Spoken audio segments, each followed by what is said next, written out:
Fala pessoal, tudo jóia? De volta aqui no Podcast Sul pra gente falar da derrota avassaladora do Internacional para o Ipiranga de Erechim. Sim! Mas antes de eu dizer para vocês como é que foi esse jogo, vocês já sabem, né? Te inscreve aqui no canal, ativa as notificações, deixa o teu like, comenta aqui no nosso vídeo, compartilha esse material para cada vez mais gente conhecer o Podcast Sul. A gente já está batendo a marca de 5.700 inscritos e crescendo cada vez mais, e isso é graças a vocês que nos dão audiência, que nos ajudam e que compartilham o nosso material para mais gente conhecer o Podcast Sul. O Internacional foi a Erechim e foi atropelado pelo Ipiranga. O placar de 3-1 não diz o que foi a partida. Daniel foi a figura mais importante do Internacional no jogo, aliás, mais uma vez, e salvou o Inter de não tomar uma goleada histórica lá no Colosso da Lagoa, em Erechim. Aliás, a vitória do Ipiranga já é histórica, porque o Ipiranga nunca tinha vencido o Internacional por mais de um gol de diferença, fez 3-1 e já fez uma goleada histórica no Inter.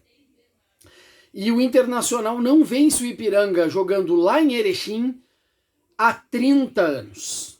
Pois é.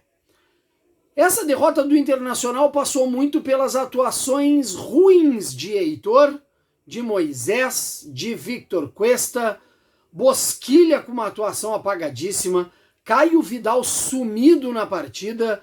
O Internacional não conseguiu ser um Inter combativo que o técnico Alexander Medina colocou em campo, pelo menos na partida contra o São Luís de Juí, no empate em 0-0.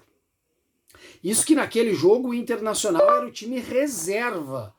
Hoje estava um time mesclado, mas vamos dizer o seguinte, não era tão mesclado assim. Era um time bastante titular, com o Rodrigo Dourado, com o Lisiero, com o Edenilson. Veja o que encontrei. De meia no setor defensivo do Internacional, no setor de ataque do Internacional. Então, quer dizer, um Internacional bastante criativo do meio para frente. Bosquilha, Edenilson, Caio Vidal, David fazendo a função de centroavante, coisa que eu já falei para vocês que era assim que ele poderia acabar atuando, e não deu outra, hoje foi igual. Só que o Internacional não conseguiu suportar a pressão que o Ipiranga impôs sobre a equipe colorada. Pois é, o time do técnico Luizinho Vieira marcou da mesma forma que o Internacional marca. Marcação alta, pressão, colocando o Internacional por muitas vezes acuado no seu campo defensivo, e isso fez com que o Internacional não conseguisse ter uma boa apresentação nessa partida contra o Ipiranga. O primeiro gol do Ipiranga sai de uma falha pelo lado direito de defesa do Internacional, é uma dobra uma superioridade numérica pelo lado das costas do Heitor, cruzamento para a área, e aí depois de um bate-rebate a bola sobra para o Lohan, que faz um golaço. Aliás, o Lohan chutou sem ninguém chegar perto dele, nem que seja para diminuir a possibilidade de chute. E o Rodrigo Dourado estava ali pela volta, poderia ter dado uma apertada a mais na marcação, ter colocado o pezinho.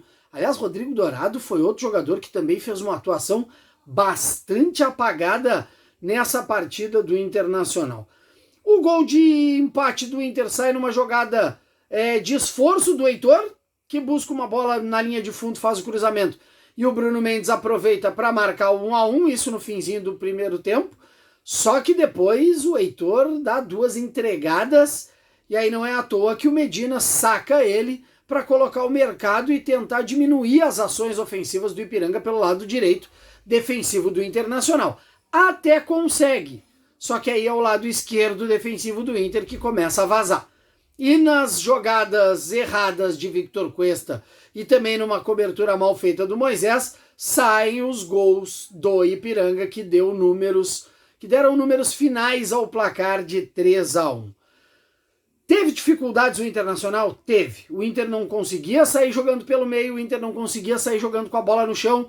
E aí o que faltou? Faltou o Internacional aproveitar e usar o pivô do Wesley Moraes, que acabou entrando no decorrer da segunda etapa, para conseguir fazer lançamentos com a bola para frente e tentar jogar com o pivô feito pelo Wesley Moraes. Mesmo assim, o Internacional teve sérias dificuldades depois da entrada do D'Alessandro, depois da recuada do Edenilson para a função de segundo volante, de ter posto o Maurício e ter posto o David jogando pelos lados.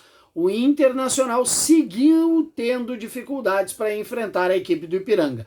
E aí acabou quase tomando o quarto gol do que chegando mais próximo de fazer o seu segundo e, consequentemente, buscando seu terceiro gol.